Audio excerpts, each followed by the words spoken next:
Bienvenidos a La Píldora Roja, un espacio donde interpretamos el entorno político, económico y empresarial del Ecuador. Yo soy Gustavo Isrieta y hoy conversaremos sobre libertad económica. Para ello nos acompañan en el panel dos invitados de lujo. Está de vuelta con nosotros Natalie Arias, economista e investigadora. Hola, ¿cómo estás, Gustavo? Muchísimas gracias por esta invitación. Encantada de poder acompañarlos en esta tarde. Es un placer que estés de vuelta con nosotros, Natalie, después de tanto tiempo que regresas a este programa. Gracias, gracias. Está con nosotros desde Ávila, España, Miguel Ángel Echarte, quien es profesor universitario. Bueno, pues, ¿cómo estás, Gustavo? Es un placer para mí volver al programa, a La Píldora Roja. Buenas tardes, bueno, aquí ya buenas noches, Nati. Y nada, encantado de volver a participar con vosotros, como hacía cuando vivía por allí. El regreso más esperado. Seguro que sí. Enseguida comenzamos a discutir, pero antes revisamos el punto de mira. La Fundación Heritage publica anualmente el Ranking Mundial de Libertad Económica, el cual clasifica a 180 países de todo el mundo de acuerdo con diversos indicadores. En su reporte del 2019, Ecuador se ubica en el puesto 170. Esto implica un descenso de 10 puntos en apenas 2 años, en una caída libre que ya lleva más de 2 décadas. Hoy, en La Píldora Roja, conversamos sobre las reformas que facilitarían que los ciudadanos y las empresas ecuatorianas puedan comerciar abiertamente y atraer inversionistas para sus proyectos. En Ecuador no son pocos los círculos políticos y académicos que observan con animosidad a los emprendedores y empresarios. De hecho, el aparato estatal se dedica a perseguirlos todos los días con toda clase de trabas, regulaciones y sobre todo impuestos. Desde su perspectiva, ¿esta visión coercitiva hacia el sector productivo es sostenible? Gustavo, muchas gracias por la pregunta y Miguel Ángel por el contexto. En realidad, pues en este caso, a mí me gustaría empezar antes de entrar en materia presentándome. Efectivamente, pues he desarrollado mi carrera como investigadora económica, pero ahora también pues me acompaña mi calidad pues en este momento de precandidata a la Asamblea Nacional por el movimiento Creo. Y pues es un gusto poder también nuevamente, les decía, participar con ustedes en este nuevo rol. La última entrevista que hicimos la hice como asesora de la Asamblea Nacional y pues ahora doy un paso a la vida pública. Efectivamente, tenemos esta condición, nuestro país es mayoritariamente hostil con aquellos que quieren emprender, pero nosotros creemos que si para algo está el gobierno como proyecto político, creemos que si para algo está el gobierno es exclusivamente pues para generar el marco adecuado para que los ecuatorianos puedan realmente atender pues a este espíritu emprendedor que los caracteriza. Realmente pues esta descripción que ustedes dan, una caída de 10 puntos no es una cosa menor, significa en alguna medida pues que hemos pasado de ser una economía, un país mayormente controlado a ser uno reprimido, pues, ¿no? Entonces, en realidad es una situación pues que hay que tomar con la delicadeza del caso, pero empezar a generar alternativas inmediatamente para poder enfrentar esta situación. El binomio Lazo-Borrero pues se ha decantado pues por unas propuestas que hemos denominado de los 100 primeros minutos, porque ese es el tipo de prioridad que queremos darle, ¿no? O sea, inmediatamente pues el gobierno se asuma el poder, inmediatamente pues empezar a presentarlas, y en ellas pues destacan las que tienen que ver con la atención a la mayor herida social que tiene el país, que es la generación de empleo, y que es justamente las que se ven más afectadas por por este tipo pues de situaciones que nos reflejan no solamente el índice de la Fundación Heritage, sino todos aquellos índices que nos hablan de libertad económica, o por ejemplo en el caso del doing business, haciendo negocios, también nos deja en una situación pues en la que claramente nos va marcando pues un camino de aspectos que hay que atender. Entre ellos pues, o sea, nosotros los ecuatorianos debemos finalmente pues entender que no hay camino de generación de empleo que no pase por la libertad económica. Entonces es justamente, vamos a ir pues aprovechando esta conversación para entrar en punto por punto qué compone esa libertad económica, pero efectivamente necesitamos rescatar más bien en los ecuatorianos esa vocación empresarial, dando a través del gobierno el marco adecuado para que estas iniciativas tengan lugar. Miguel nos acompaña desde España, como hemos dicho, pero él sin duda no es una persona ajena a los temas de nuestro país, ya que él residió 6 años en esta parte del mundo y conoce de primera mano los problemas que tiene este país. Bueno, pues un poco igual que ha hecho Natalie, me gustaría también comentar que efectivamente viví 6 años en Ecuador, de 2012 a 2018, y trabajé como profesor universitario en diferentes universidades de Ecuador, en Manabí, también en la provincia del Guayas, y luego me regresé para España, pero sigo la actualidad de Ecuador. Y a mí me tocó vivir esa época de prosperidad aparente por, de alguna manera, los altos precios del barril de petróleo, el exceso de gasto público, pero que, como todos sabemos, pues a partir del año 2014 se desplomaron los precios del barril de petróleo y se constató que ese modelo de crecimiento no era sostenible, ¿no? Era un modelo que se basaba precisamente en depender de un sector muy concreto y en un estado muy presente en la economía, como lo que ocurría en los años 70, ¿no? en la región. Entonces, ahora la situación económica evidentemente se agrava por la crisis sanitaria y económica del coronavirus. Efectivamente, el principal problema que tiene Ecuador es el del desempleo, no solamente por lo que muestran los índices como el Heritage o el Doing Business, sino que las propias encuestas del INEC pues constatan que ha habido un incremento muy importante del desempleo y también parte de la población juvenil que ya ni siquiera es población activa porque se desentiende ante las dificultades para acceder al mercado laboral. Entonces, ¿qué mide este índice del Heritage? Ecuador está prácticamente en la zona, como ha dicho Natalie, de países reprimidos y pensemos que este índice lo que mide muchos factores, pero uno de ellos es precisamente si se tiene un mercado laboral flexible que genere posibilidades de empleo, ¿no? Y aquí es una de las reformas que Ecuador tiene pendiente, que es hacer una reforma de la legislación laboral, ¿no? ¿Por qué? Porque hay muchos obstáculos, no solamente el otro día, pues en la píldora roja se hablaba del desempleo juvenil, ¿no? No solamente la ley de salario mínimo, sino toda una serie de restricciones que dificultan crear empleo. Y luego también reformas en el sector fiscal, en la tributación, por ejemplo, pues se está exigiendo anticipos de impuestos sobre utilidades. En muchos casos, una empresa, aunque tenga utilidades desde el punto de vista contable, puede que tenga problemas de liquidez. Entonces se está... De flujo de caja. De flujo de caja. Entonces se está poniendo mucha presión sobre la producción, pero al final es el sector privado y es la inversión privada la que genera empleo a largo plazo, ¿no? Entonces, es una buena noticia que se haya llegado al acuerdo con el FMI.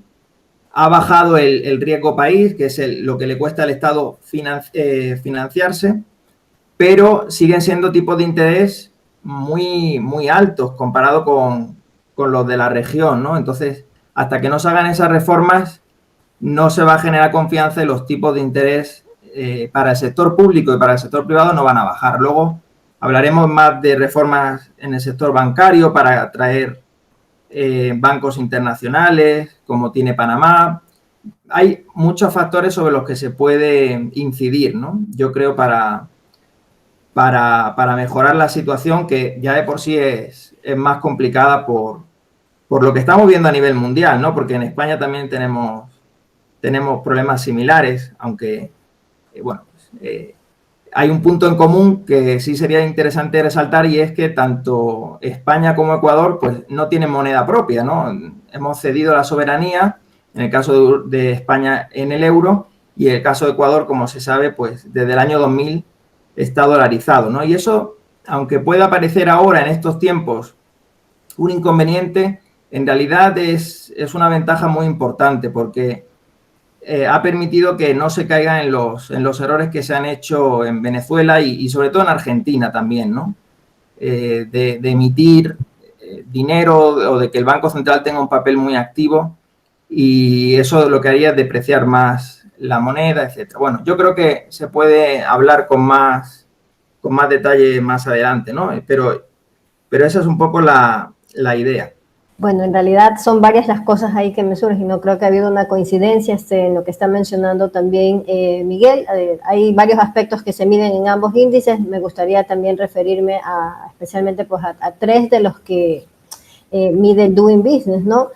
Y aquí hay que ver pues los tres primeros que me saltaron porque están de entre todos en los que más atrasados estamos, ¿no? El primero de ellos es, por supuesto, la facilidad con la que se puede empezar un negocio formal en el país. Y esto pues es una situación realmente que no se logra comprender cómo es posible que un país que necesita realmente generar empleo de calidad urgentemente, que arrastra un problema estructural y que tiene cada vez pues un problema coyuntural, o sea, cada vez va cambiando pues el problema coyuntural, pero se profundiza igual, cómo se puede permitir realmente poner tantas trabas a los emprendimientos. Yo ahí tengo incluso una pequeña anécdota. Alguna vez intenté emprender en Quito y pues necesitaba sacar el RUT, el registro ante el Servicio de Rentas Internas, y también necesitaba sacar el permiso municipal. Y uno era requisito del otro, entonces entrábamos en un loop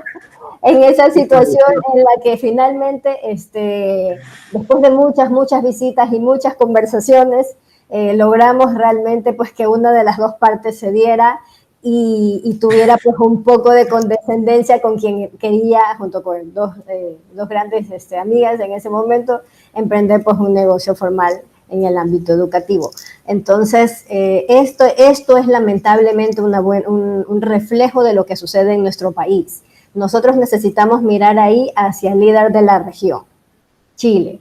Ellos logran hacerlo en cuestión de días, si no es horas realmente. Tienen una iniciativa de tu negocio en un día que nosotros hemos querido emular acá y que pues por supuesto en el gobierno del cambio nos propondremos hacerlo inmediatamente, porque esa es la forma realmente de dar el aliento a los emprendedores e inmediatamente pues comunicar los incentivos correctos y además pues demostrar que Ecuador está comprometido realmente con esa libertad económica que es el centro pues de nuestra conversación. Otro de esos aspectos que tampoco se logra entender es la facilidad para pagar los impuestos, ¿no? En un país realmente con semejante déficit fiscal, con las arcas prácticamente vacías, que le dificultes la vida al contribuyente, tampoco se puede entender, ¿no? Nosotros presentamos por eso también una propuesta de alivio tributario, de modernización tributaria, porque creemos que es la forma correcta de tratar al ciudadano, ¿no? Al contribuyente, para que pueda saber. Si es de mi interés realmente cobrar esos tributos, debería ser también de mi interés que sea lo más fácil posible para hacerlo menos. Tenemos lamentablemente noticias recientes pues, de una de estas alteraciones en el tema de la recaudación fiscal, pues ayer mediante un acuerdo, cambios de reglas del juego, una suerte de cobro anticipado disfrazado de impuestos y realmente pues es una de estas noticias pues que lamentablemente no se entiende. Y el último de esos aspectos es efectivamente el acceso a crédito formal. También es una situación que nos hemos propuesto analizar, una verdadera pues, modernización, transformación en el sector financiero, de forma pues, que logremos realmente tener pues, mucha más competencia en ese sector y por lo tanto los beneficiarios puedan ser los ciudadanos, ¿no? Y aquellos que quieren emprender. Es decir, generar más competencia en el sector bancario. Exactamente, para que con eso pues las tasas caigan. Esa es la forma, porque nosotros tenemos en este momento una impresión de cómo está funcionando ese mercado, pero en realidad pues debemos saber que es una serie de regulaciones que distorsionan, las que realmente no nos permiten como clientes bancarios pues tener mejores condiciones. ¿Te refieres puntualmente al Código Monetario y Financiero? Exacto. Ahí hay una serie de reglamentaciones y junto con reglamentaciones secundarias también que tenemos pues nos tienen en una situación en la que todavía no podemos realmente tener las mejores condiciones para atraer pues a la banca internacional. Claro, o sea, porque de muchos sectores políticos, académicos, se acusa que de pronto determinado candidato quisiera aprovechar su eventual arribo al poder para pues, acaparar mayor poder de mercado en su sector donde opera. y básicamente lo que el plan de gobierno de este mismo candidato está diciendo es necesitamos más banca, más competencia en el sector bancario. Me encanta que hayas topado el punto porque para mí es muy importante. Esa es una pregunta que sale prácticamente en todos los foros y nosotros hemos sostenido pues consistentemente que en realidad lo que hace falta ahí es justamente más competencia, que no hay pues mejor camino justamente pues para abaratar el precio del crédito formal que traer pues más, permitir realmente que como país se permita traer más competencia.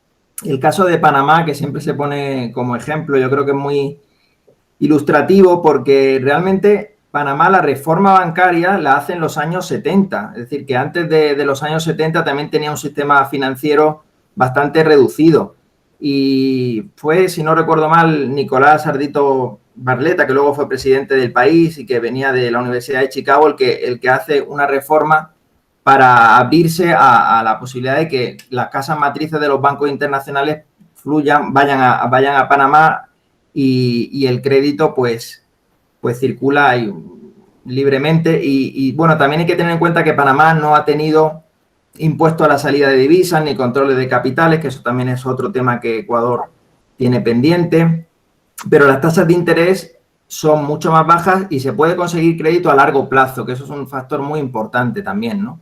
Y que le haría falta a Ecuador. Luego, con respecto a la facilidad para abrir negocios y con la anécdota que comentaba Natalie, pues por ejemplo, si no recuerdo mal, Hong Kong suele ser uno de los países que lidera este ranking, ¿no? Del Doing Business que elabora el Banco Mundial y allí el silencio administrativo se entiende como positivo, es decir, yo abro el negocio, abro mi empresa, aviso a las autoridades, pero en principio yo sigo operando, no necesito esperar meses y meses a cumplir el papeleo, la tramitología y la burocracia, ¿no? Porque no necesitas que un burócrata te autorice, digamos. Y además que las leyes sean claras, porque puede haber muchas leyes, pero que sean claras, ¿no? Tenemos una inflación legislativa muy alta, pero además duplicidades y es muy difícil. En el caso de los tributos, pues claro, habría que simplificar la administración tributaria, ¿no? Que haya pocos impuestos y que sean estables en el tiempo y no haya continuamente reformas, como la época que me tocó vivir allí en Ecuador, que había reformas tributarias constantemente, ¿no? Claro, la inestabilidad tributaria es digamos, es uno de los males crónicos del Ecuador los últimos años. Lastimosamente como país y nosotros necesitamos cambiar eso porque si hay algo pues que atrae, por ejemplo, los flujos de inversión extranjera es justamente la estabilidad jurídica, pues, ¿no? O sea, que seamos formales realmente en nuestras reglas y pues, nos apeguemos a ellas y así podamos transmitirlas, ¿no? Claro, que mucha gente elige la informalidad como una respuesta a no tener que soportar este tipo de regulaciones. Claro, efectivamente, en la parte que les comentaba, en realidad pues esto es un tema muy serio. Nosotros ya estábamos justamente en operaciones y esto nos impedía facturar, es decir, nos orillaba a la informalidad cuando realmente nosotros estábamos pues atrás realmente de cumplir aquellas disposiciones a las que teníamos que acogernos realmente pues para poder proveer un servicio dentro del marco de la ley.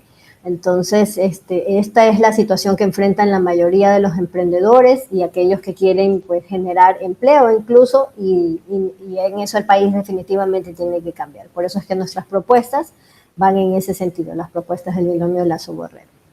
La informalidad tiene, digamos, consecuencias, porque primero y principal no te deja acceder al crédito y segundo, te impide crecer, te impide que seas una empresa más dinámica, con más empleados, con más capital, con mayores operaciones, o sea, te condenan a una suerte de enanismo empresarial. Exactamente, ¿no? Esto no permite realmente que la iniciativa surja y se sostenga. Y si no recuerdo mal, creo que, según los datos que manejo, pues aproximadamente 4 de cada 10 ecuatorianos que trabajan por cuenta ajena están afiliados al Seguro Social y por tanto están en la formalidad y son 6 de cada 10 los que están en la informalidad, ¿no? Entonces, un porcentaje de la población muy alto. Y en plena pandemia y con el confinamiento también han sido los más afectados, precisamente. Diversos sectores políticos, sociales y académicos asocian libertad económica como una noción que apela únicamente a la apertura comercial de un país. De hecho, el gobierno que ya está de salida ha realizado diversos intentos para atraer inversión extranjera directa. Sin embargo, los grandes flujos de capital siguen sin aterrizar en el Ecuador. Entonces, desde su perspectiva, ¿a qué se debe esto?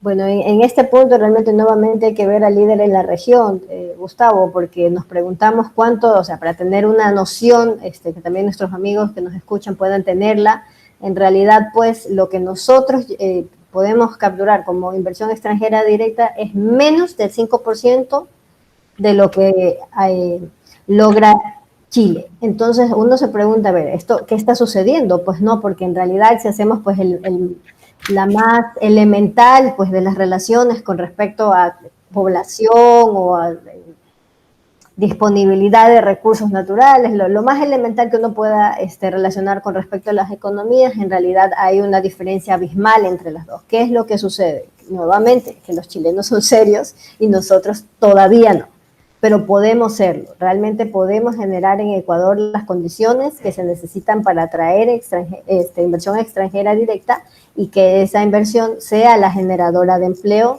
dentro de nuestra economía. Yo recuerdo hace unos años, Natalie, se hizo un cuadro en base a datos de la CEPAL. Entonces se hablaba, por ejemplo, de Chile, Perú, países que traían bolas de nieve en cuanto a inversiones extranjeras, y Ecuador traía canicas. Sí, exactamente, esa es la proporción que tenemos. Después de Chile están también liderando la región Colombia y Perú, y ellos son vecinos, pues, ¿no? Entonces uno se pregunta, estando en la mitad, ¿qué sucede con nosotros? Y realmente pues se explica justamente por esta serie de incidentes políticos que tenemos constantemente, y además pues de estas realidades que hemos ido describiendo a lo largo de la entrevista y que realmente pues afectan las condiciones. ¿Quién quiere prestarle dinero a alguien que dice a los cuatro vientos no te voy a pagar? ¿O quién quiere prestarle dinero o quién quiere invertir, apostar por alguien que realmente pues no cumple sus contratos, no cumple sus promesas? Entonces, justamente es eso lo que debe cambiar en nuestro país, y hacia allá nosotros queremos orientar nuestro trabajo como proyecto político. Es decir, hay un principio elemental, fundamental, básico. Las deudas tienen que pagarse. Exactamente, exactamente. Y ahí pues nosotros tenemos algunas propuestas. Ya hablando pues de reformas institucionales y de reformas económicas, tenemos varias que hemos incluido, pues todas orientadas realmente a la reactivación económica urgente, que sabemos que Ecuador necesita, ¿no? Ya había referido en estos términos, la generación de empleo de calidad es realmente pues la mayor herida social que hay que atender en este país, y todas nuestras propuestas van orientadas a ese tema. Miguel, ¿cuál es tu lectura? Pues mira, Gustavo, con lo que estabas comentando, lo de que las deudas hay que pagarlas, ¿no? Y recordaba la moratoria en el pago de los bonos del Tesoro, ¿no? Los bonos soberanos en 2008, ¿no? En Ecuador. Y cómo durante prácticamente una década, pues eso restringió mucho el acceso al crédito internacional. Prácticamente se financiaba Ecuador con China y a tasas de interés muy altas. Y lo mismo ocurrió en Argentina cuando salieron de la convertibilidad en 2002 y declararon el default, el impago de la deuda.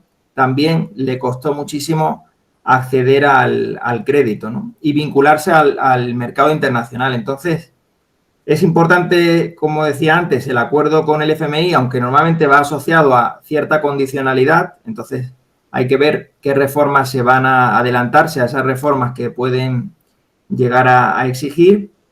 Y recordar que la inversión extranjera directa ya en 2019, a mediados de 2019, en verano, ya se estaba constatando que era la más baja desde el año 2003. Es decir, que ha habido, antes de la pandemia y antes de la mejor o peor gestión que se haya desarrollado en todos los países de la región, ya Ecuador presentaba niveles de inversión extranjera muy, muy bajos. Y es muy importante la inversión extranjera porque Ecuador tiene poco ahorro interno, entonces se dependen en gran medida del ahorro internacional, ¿no? Y en ese sentido, pues todas las reformas que estamos comentando yo creo que apuntarían a esta cuestión. Es cierto lo de la apertura comercial, pero no basta con eso. Además, Es cierto también que se han hecho acuerdos con la Unión Europea, tratados de libre comercio, pero los aranceles siguen siendo elevados, ¿no? Entonces, en ese sentido, pues revisar esa política arancelaria, por ejemplo, Chile, que es el ejemplo que está poniendo Natalie continuamente, hizo hace, si no recuerdo mal, unas décadas, un desarme arancelario unilateral, es decir, por su propia cuenta, ¿no? Y esa apertura es lo que hizo que, por ejemplo, Corea del Sur, que en los años 50 era un país con un nivel de renta per cápita pues como el que pueden tener los países de África Central, despegara y se convirtiera en el gigante que hoy es, ¿no? Gracias a la exportación de sus productos. Y Ecuador tiene un mercado muy, muy potente. Por ejemplo, Estados Unidos, pues ahí sería importante reforzar esos acuerdos comerciales. No solo con Europa, sino con otros bloques. La Alianza del Pacífico es una buena oportunidad, claro. Muchas veces se tiene la percepción de que la libertad económica es apertura comercial, pero muy importantes son las reglas del juego. Así es, efectivamente. Se trata pues de combinar las dos cosas porque de otra forma no estaríamos realmente cubriendo, o sea, entendiendo en su completa dimensión este tema. Necesitamos realmente, es de sorprenderse nuevamente de esas cosas que nosotros hacemos y no se explican, sabiendo pues que realmente tenemos esta condición que nos mencionaba Miguel Ángel. Tenemos a más de la mitad, a 6 de cada 10 ecuatorianos en edad y disposición de trabajar en condiciones de empleo, o sea, que no es de calidad realmente. Entonces, esto justamente, o sea, nos lleva a preguntarnos por qué, y nos lleva a preguntarnos por qué no lo estamos solucionando si ya lo hemos identificado. Y es una clara, lamentablemente, pues es una clara falta de voluntad política, porque de hecho pues ya tenemos un acuerdo con la Unión Europea y pues no hemos hecho pues nuestra parte de la tarea para que realmente nos beneficie en toda la magnitud que podría a ese acuerdo, ¿no? Beneficie a los ecuatorianos. Ahora bien, quienes elaboran el reporte de libertad económica sostienen que los países con mayor libertad tienden a tener mejores indicadores de desarrollo económico y social. Es decir, países más libres son propensos a tener mayores tasas de crecimiento económico y democracias más robustas, que esto no es para nada despreciable. En ese sentido, ¿cuáles son las reformas necesarias para que el Ecuador pueda escalar rápidamente en este ranking? Y pues conversamos de largo. Gustavo, no solamente democracias pues más robustas, sino también mejores indicadores, tú lo has dicho, sociales, en salud, en educación, realmente pues destacan en varios aspectos. O sea, uno tiene pues que volcar la mirada hacia ellos para poder entender qué es lo que están haciendo bien y tratar pues de emularlo. Y justamente en este sentido es que me gustaría mencionar que nosotros vemos varios aspectos. O sea, en este momento hay que hacer algunas reformas, o sea, la tarea hay que volverse responsables fiscalmente para darle alivio al contribuyente y a su vez pues poner en orden la casa y además pues poder tener frente al contribuyente pues un sistema moderno que realmente le facilite la vida. Hay algunas reformas que hacer, todas urgentes, podemos detenernos en varias realmente, pero hemos ido pues en el transcurso de la conversación hablando, por ejemplo, de las que se necesitan para el sector financiero. Ahí también podrían entrar las del mercado de valores, las que se necesitan para generar oportunidades laborales con respecto al el código laboral que tenemos, que es absolutamente anacrónico, y además pues también aquellas que tienen que ver con la parte tributaria, pues no, estas que tienen más que todo que brindarnos seguridad jurídica y además pues un marco arancelario que realmente pues atraiga y no espante, junto pues, dentro del tema tributario están todos estos impuestos distorsionadores terribles realmente. El de salida de divisas es uno pues que conceptualmente es muy difícil de explicar hacia afuera porque realmente es como ponerse un paraguas para atraer la inversión extranjera, ¿no? Es algo que quieres que llegue, pero al mismo tiempo pues lo repeles con medidas como estas, que hay que entrar. Cobrar la entrada al cine a la salida. Exactamente.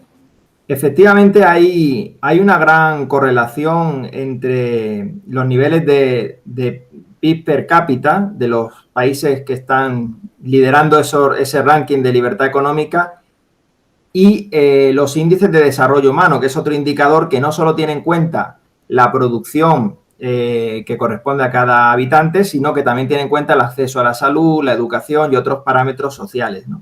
Y se puede ver cómo los países que tienen más libertad económica y instituciones más abiertas, menos corrupción, que es otro tema también que Ecuador tiene que afrontar, pues son países que consiguen mejor bienestar en todos los parámetros, no solamente puramente crematísticos o materiales, sino de servicios sociales. ¿Y qué países lideran ese ranking? Bueno, pues ahí tenemos a países tan diversos como Nueva Zelanda, como Canadá, como Suiza, como Irlanda, por ejemplo, un país dentro del entorno europeo que tuvo una crisis muy fuerte, la crisis de 2008, la gran recesión, y que luego hizo una reforma muy importante, bajó los impuestos y es un foco de atracción de capitales en Europa muy, muy grande, ¿no? Entonces, son los países que lideran ese indicador y pues también son países democráticos, con estabilidad social, con estabilidad institucional y con corrupción, con bajos niveles de corrupción, ¿no? Si los comparamos con los países que tienen economías más reprimidas. Por tanto, no hay esa dicotomía que se suele plantear entre libertad económica o cuidar por la salud, por la educación, sino que van de la mano. Al final... Van de la mano. Hemos tenido tiempos muy duros en este país. O sea, no solamente durante 2020, que pues la pandemia nos ha traído noticias muy trágicas, pero durante los últimos años Ecuador ha pasado problemas económicos muy serios, que más bien se han ido agravando con el pasar de los años y hay mucho pesimismo, hay mucha incertidumbre sobre el futuro, pero lo interesante es que Ecuador, a pesar de todos los problemas que ha pasado, Ecuador tiene salida y lo que tenemos que empezar a comprender es que la salida a nuestros problemas pasa por la libertad económica. Ecuador necesita tener libertad económica, nunca la ha tenido. Ecuador nunca ha tenido una economía dinámica, abierta, competitiva. Ecuador siempre ha sido una gran hacienda que ha sido parcelada por diferentes grupos de interés. Ecuador nunca ha tenido una economía abierta, integrada al mundo. Y por ahí pasa realmente el transformarnos como sociedad. El ser un país serio, el ser un país integrado, el ser un país que compita de verdad en el mundo. Escuchaba a un analista económico decir el otro día un país adulto. Un país adulto. responsable de sus obligaciones, ¿no? Que es un poco de lo que hemos responsable de su destino.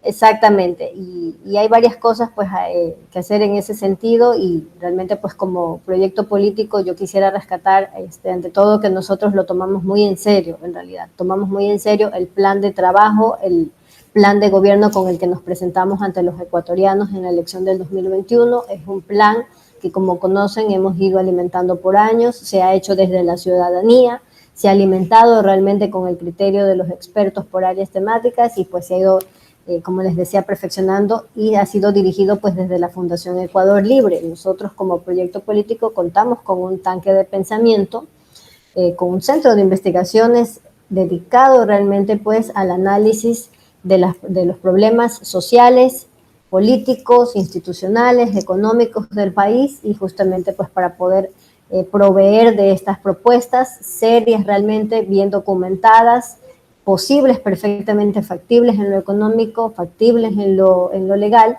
para que podamos realmente pues responder a las principales demandas de los ecuatorianos, ¿no? Hemos abundado en este tema. Para nosotros la generación de empleo desde la propuesta del binomio Lazo-Borrero es realmente pues el corazón de la propuesta y es a lo que queremos atender.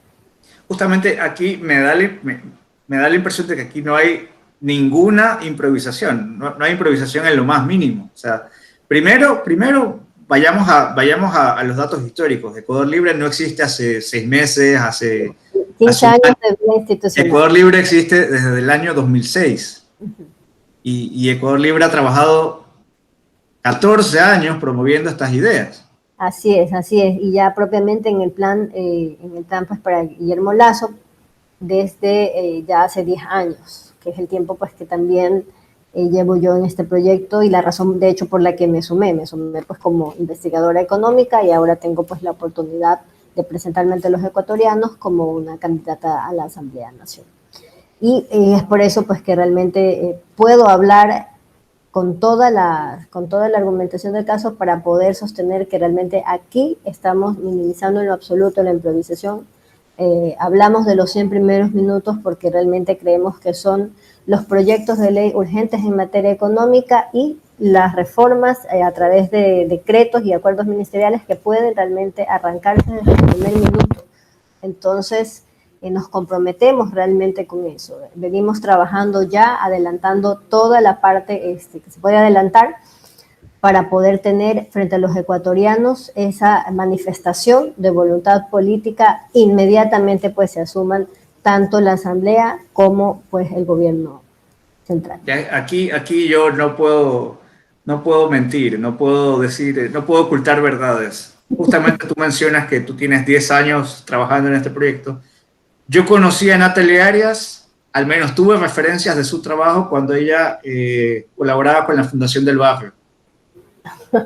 Año 2010, año 2011. Y luego tuvimos la oportunidad digamos, de conocernos, de entablar una amistad más o menos 2012, 2013. Así es, a través pues, de un querido amigo que tenemos en común. Así es. ¿Por qué menciono esto? Porque, a ver, en mi caso yo vengo estudiando las ideas de la libertad desde 2008, trabajando en estos temas desde 2010. Y particularmente, como mucha gente sabe, yo soy uno de los fundadores de Estudiantes por la Libertad. Estudiantes por la Libertad es una organización que nació justamente respaldada y apoyada por los dos tanques de pensamiento liberales más importantes que tiene el Ecuador, que son el Instituto Ecuatoriano de Economía Política y la Fundación Ecuador Libre. Entonces, en esos años, Natalie era una de las personas que más nos respaldaba, que más nos apoyaba, que más nos impulsaba, que nos colaboraba con conferencias. Entonces, no es, digamos, esta candidatura no surgió de la noche a la mañana. Aquí hay un proceso. Natalie es una persona que se ha formado, que se ha preparado, que ha estudiado muchísimo, que ha investigado muchísimo, que ha trabajado con diferentes actores de la sociedad civil. Entonces, yo celebro que personas como tú estén finalmente dando el paso hacia lo político. Muchísimas gracias, Gustavo, por tus palabras. Realmente son muy generosas. Yo quisiera unirme al comentario que ha realizado Gustavo, porque también tuve la oportunidad de trabajar por unos meses en la Fundación Ecuador Libre y me consta que hay personas que llevan trabajando mucho tiempo en este proyecto, que es muy ilusionante y por tanto pues se puede desarrollar en pocos meses de gobierno. Y además también es importante para la madurez de un país que a la asamblea y a la política lleguen personas preparadas, con un perfil profesional en la sociedad civil previo, ¿no? Y que no vayan a improvisar o a ganarse la vida únicamente de la política, sino que ya tengan una trayectoria previa. Y la fundación, pues es anterior al movimiento Creo, o sea, que surge de la sociedad civil y eso hace que sea mucho más robusto el programa económico y el programa social que plantean. Aquí sí quiero preguntarte, Nati. Sí. O sea, es decir, tú vienes de un proceso, pero ¿qué te hace a ti dar el paso hacia lo político? Bueno, quiero comentar allí que en realidad, además pues del trabajo en la fundación, he estado pues trabajando en la asamblea de los últimos 7 años, formo en este momento parte del consejo asesor de la fundación y además también he estado vinculada al proyecto, o sea, a esa otra parte del proyecto político, a través pues de las directivas que tiene como organización Creo. 2 veces he sido parte de la directiva provincial y es justamente porque hablaba Miguel de la ilusión que a uno le genera, ¿no? Y en realidad pues es parte también de responder a una vocación. Nosotros vemos pues en este caso la política como una vocación y vemos en esto una oportunidad realmente de servir. Es parte de entender de dónde vienen estos problemas, qué los ocasiona y cómo se pueden solucionar, o sea, ver las alternativas, los caminos de solución y hacerse responsable de ellos. Justamente es eso lo que yo quisiera hacer. Habiendo trabajado todo este tiempo en las propuestas, ahora me gustaría realmente responsabilizarme por ponerlas en marcha.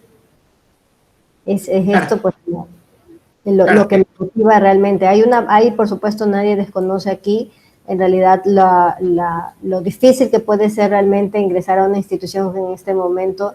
Tiene una credibilidad y confianza está tan devaluada frente a la ciudadanía, pero es justamente ese compromiso. Los países realmente con estas democracias robustas de los que hablábamos hace un momento tienen al menos pues un legislativo que realmente le responde a la ciudadanía y que pues está muchísimo mejor. O sea, hace un trabajo realmente serio, no es una máquina de producir leyes, sino que realmente se responsabiliza por aquellas que tienen que ver con la prosperidad de los ciudadanos libres en este caso.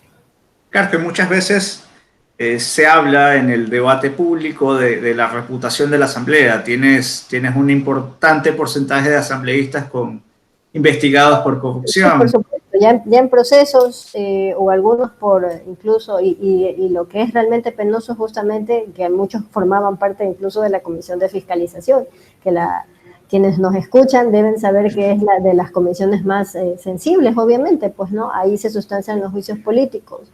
Era el ratón cuidando al queso, básicamente. Exactamente, entonces esto es justamente lo que hay que cambiar. Yo quisiera rescatar que de parte de nuestro bloque pues no hemos tenido estas situaciones y tampoco pues las tendremos en la próxima legislatura, contando por supuesto con la confianza de los ecuatorianos y pues que nos concedan realmente su voto. Entonces, esto es parte pues justamente de ir depurando en la Asamblea y de responderle realmente a la ciudadanía por la legislatura que realmente merecen, no esta que tienen en este momento. Ahora, Natalie, si bien es cierto, hemos hablado de libertad económica, hemos hablado de reformas institucionales, tú has trabajado mucho en temas educativos, has hecho amplias investigaciones en este tema. ¿Qué reformas en cuanto a educación quisieras llevar adelante en la Asamblea Nacional? Son varias realmente las reformas que nosotros vemos como necesarias, ¿no? Hablando un poco de regulación para seguir el hilo que veníamos. La educación, o sea, debemos entenderla en este sentido primero. Son 4.5 millones de niños que en este momento forman parte. Sí, es una cantidad muy alta realmente, somos una población muy joven. Dentro de los 17 millones, esos 4.5 pues son bastante altos, representativos. Y a ellos son a los que debemos responderles realmente. Necesitamos una educación que efectivamente respete pues constitucionalmente lo que se dice en este momento, que es gratuita el acceso a través pues de la educación pública, pero además hay que añadirle calidad. No deben estar reñidas en ese caso y debemos devolver a los padres, empoderar nuevamente a los padres como decisores para que ellos tengan pues la libertad de optar por aquella educación que realmente responde a sus valores, a sus creencias y sobre todo a sus necesidades. Estoy procurando hacer un pequeño recuento del diagnóstico que nos hemos encontrado y tengo algo que decir en ese sentido, que realmente pues esta semana justamente que estuvimos formándonos como precandidatos en la academia, que es el nombre de la iniciativa que tiene la Fundación Ecuador Libre, que ya en este momento ha arrancado con las precandidaturas confirmadas, que son todas en este momento, en un proceso de formación. Esta semana pues tuve la oportunidad de compartir con ellos justamente el diagnóstico y las propuestas en materia educativa que tenemos, y la gran noticia en este caso era una mala noticia, lastimosamente. El diagnóstico no ha cambiado. Nosotros como país, el tipo de políticas de disminución de barreras de acceso han funcionado solamente para la escuela. O sea, casi la totalidad de niños va a la escuela, pero cuando hablamos del colegio, es decir, pasamos ya no de las edades de 6 a 11 años, sino de 12 a 17, hay una caída significativa realmente, que se marca muchísimo más para el sector rural, y en el sector rural estamos hablando de 1 de cada 3 niños. Entonces tampoco sí, o sea, 1 de cada 3 niños forma parte del sector rural y solamente el 60% de ellos realmente pues asiste a su colegio. O sea, espero haberme explicado en ese sentido, pero es una cantidad importante, o sea, es un descenso importante de asistencia, de matrícula, el que se refleja ahí en las cifras pues, con las que contamos. ¿Y a través de qué mecanismos quisieras impulsar este incremento en la asistencia al colegio? Sí, hay varias reformas, ¿no? Y una de esas tiene que ser necesariamente, Gustavo, la reorientación del gasto público. Justamente porque nosotros creemos que eso está en este momento, no está respondiéndole. Tenemos ahí una situación pues en la que se optó en algún momento por priorizar realmente el gasto en infraestructura, pensando pues que realmente ese barril de $100 de petróleo nos iba a durar toda la vida, y realmente empezamos a gastar de una forma ineficiente en ese caso. Las escuelas del milenio son realmente, pues pasa uno por ahí en ese instante, las ve por completo deterioradas, es cuestión pues de dar una vuelta por algunas deterioradas por completo y además en este momento abandonadas, pues no. ¿Y qué es lo que sucede? Se cerraron escuelas rurales justamente priorizando este tipo. O sea, quisimos trascender de un sistema que funcionaba más o menos bien, que se podía y debía perfeccionar, a uno que fuera idealizado y que lamentablemente pues no alcanzamos a terminar. Además tenemos un fuerte problema ahí de concentración. Tenemos un sistema que nos dice que es desconcentrado, pero realmente o sea, todo sigue resolviéndose en Quito y son varias las reformas que hay que hacer en ese caso, pero nosotros nos iríamos justamente por una reorientación del gasto público para que sean realmente los padres los que tengan la decisión. ¿En qué consiste la reorientación del gasto público? Y quiero ser muy preciso en esta pregunta. Con mucho gusto, Gustavo. Estamos hablando realmente de un sistema que en vez de subsidiar la oferta como normalmente funciona la educación pública, subsidie la demanda. Es decir, ¿estamos hablando de vouchers escolares? Sí, creo que no hay que tener miedo realmente de hablar de este tema, porque justamente es una de las cosas pues, que realmente nos ayudarían mucho a hacer las dos cosas, Gustavo. A cumplir con el mandato constitucional de que la salud pueda ser gratuita realmente y al mismo tiempo devolver a los padres la decisión.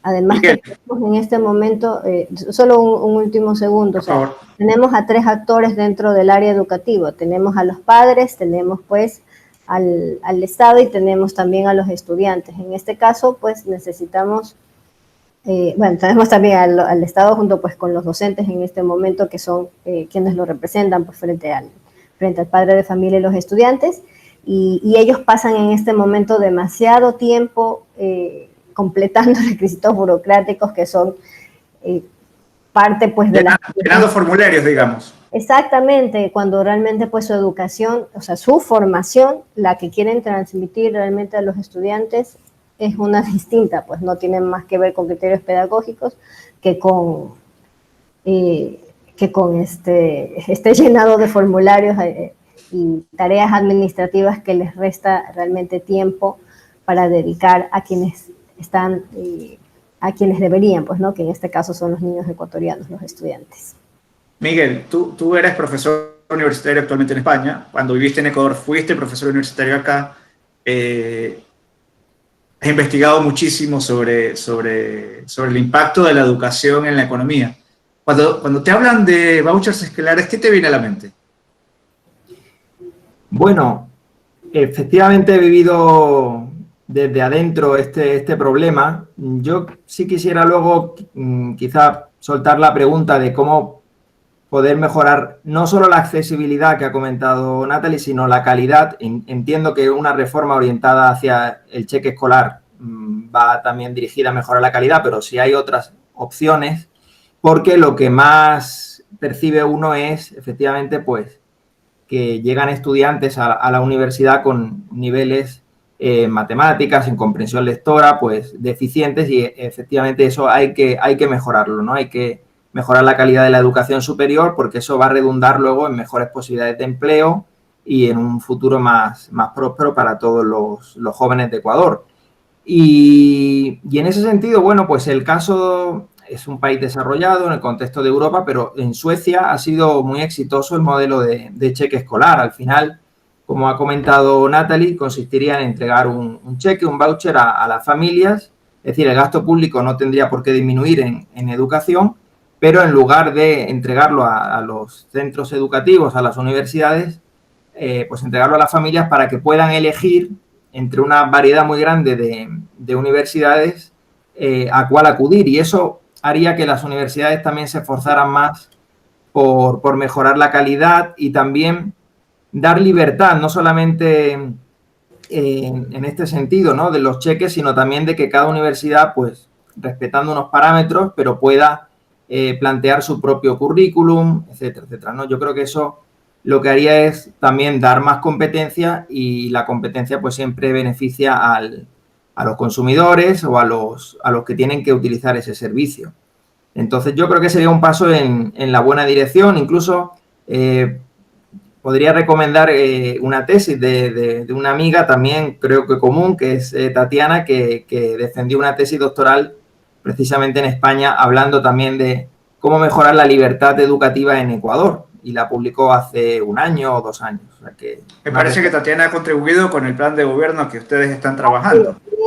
Más específicamente, justamente en la educación superior, quisiera pues referirme a que en este caso estamos hablando de la educación general básica y el bachillerato, lo que nosotros conocemos habitualmente como escuela y colegio, pero en el caso pues de la educación superior apuntamos definitivamente a la autonomía universitaria, que devuelva realmente pues la decisión también a los estudiantes, ¿no? Ahí hay una serie pues de factores que influyen, el cupo y algunas otras cosas más que también hay que entrar a estudiar.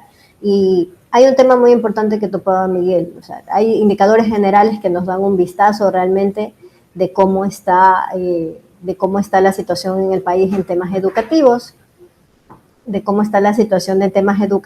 y es justamente también es otro de los indicadores que lastimosamente no se ha movido en estos últimos 10 años, no ha logrado superarse. Estamos hablando de la escolaridad promedio, que en Ecuador es de 10 años. Significa que los ecuatorianos en promedio pues vamos a toda la escuela y nos quedamos a la mitad del colegio. Es decir, no tenemos bachillerato. No llegamos a completar realmente un número significativo de bachilleres, o sea, todavía estamos lejos de esa meta. Idealmente, pues deberíamos crecer en los próximos años al menos a ese 12%, que sería pues el equivalente a tener 12 años de escolaridad. Significa que en términos de mercado laboral, los ecuatorianos, en su mayoría, en promedio, se enfrentan pues con las herramientas que tendría un joven de 15 años que se ha quedado a la mitad del colegio. Esa es la situación de Ecuador y también explica en buena medida cuáles son nuestros problemas en el mercado laboral. Entonces, son varias las reformas en ese sentido, ¿no? Nosotros necesitamos... Perdóname, Nati, estos datos hablan de una bajísima especialización. Sí, naturalmente, más una serie de medidas pues que vinieron a complicar la vida de aquellos quienes querían estudiar la educación superior, que realmente pues nos han dado esta situación en este caso, ¿no? Nuevamente apuntando pues a un estado pues que le decía al estudiante qué, cómo y cuándo estudiar, y que realmente pues fracasó estrepitosamente, y necesitamos mejorar esta parte. Es decir, necesitamos recuperar la libertad educativa. Absolutamente, y hablamos de calidad también, por supuesto. Ecuador también en los últimos años, yo les decía pues a mis compañeros precandidatos en la Academia de Fundación Ecuador Libre con los precandidatos de Creo, que realmente pues tenemos ahí o sea, que no es posible hacer un solo gráfico de los últimos años con respecto a calidad educativa porque hemos cambiado los sistemas. Entonces no es posible comparar uno con otro, pero todos nos dicen cosas similares. Efectivamente, no alcanzamos todavía las competencias lectoras, las competencias matemáticas y las competencias en ciencias sociales que deberíamos. O sea, contra nuestros propios parámetros salimos mal evaluados, y contra los parámetros internacionales, en el único ejercicio que hemos hecho hasta ahora de medirnos en una prueba PISA-D, se llama PISA-D por desarrollo. Solo hemos hecho un ejercicio y nuevamente pues también ahí hemos salido pues no tan bien evaluados. Amigos, estamos llegando a la parte final de este programa. Yo quisiera que, por favor, antes de despedirnos, cada uno pueda dejar un mensaje final. Muchísimas gracias, Gustavo. En realidad para mí ha sido muy importante, un gusto realmente poder compartir con ustedes en esta tarde. Encantada de poder hablar con los amigos que nos escuchan en este programa, La Píldora Roja, que realmente pues todas las semanas tiene invitados que realmente nos llevan a la reflexión. Gracias por haberme permitido ser parte de ellos.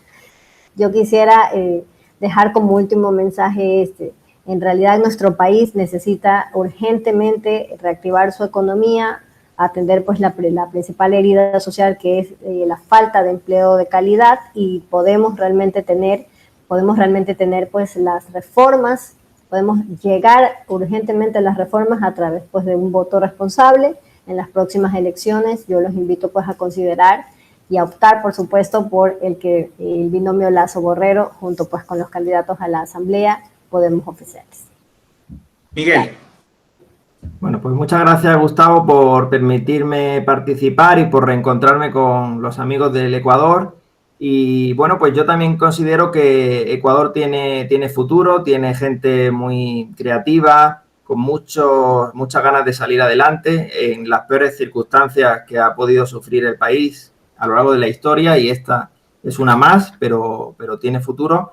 Y ese futuro pues pasa por hacer reformas profundas, no reformas coyunturales para salir del paso, sino reformas que vayan a largo plazo, a las próximas generaciones. Y eso pues también considero que las propuestas que presenta el binomio que encabeza Guillermo Lasso pues son muy positivas para mejorar Ecuador en todos los sentidos, ¿no? No solamente en el sentido fiscal, en el sentido del mercado laboral, sino también la estabilidad institucional y dar una justicia independiente a Ecuador, que es otro de los factores que hemos mencionado y que tanto necesita.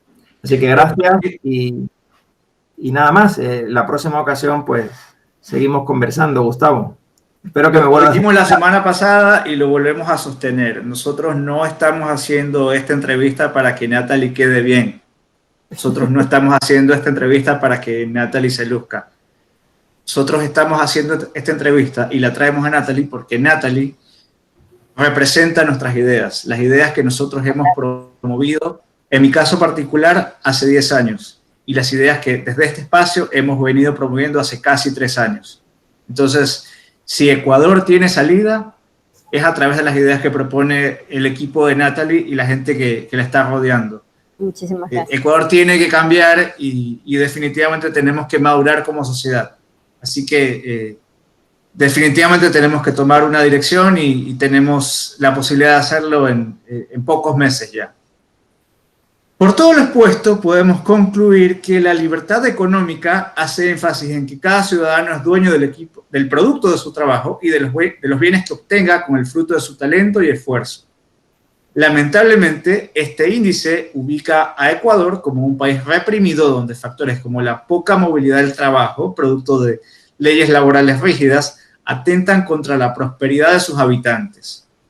Por el lado de la institucionalidad, el reporte indica que la susceptibilidad del sistema judicial ante presiones políticas y económicas contribuye a un ambiente de impunidad y eso también tiene que ser reformado.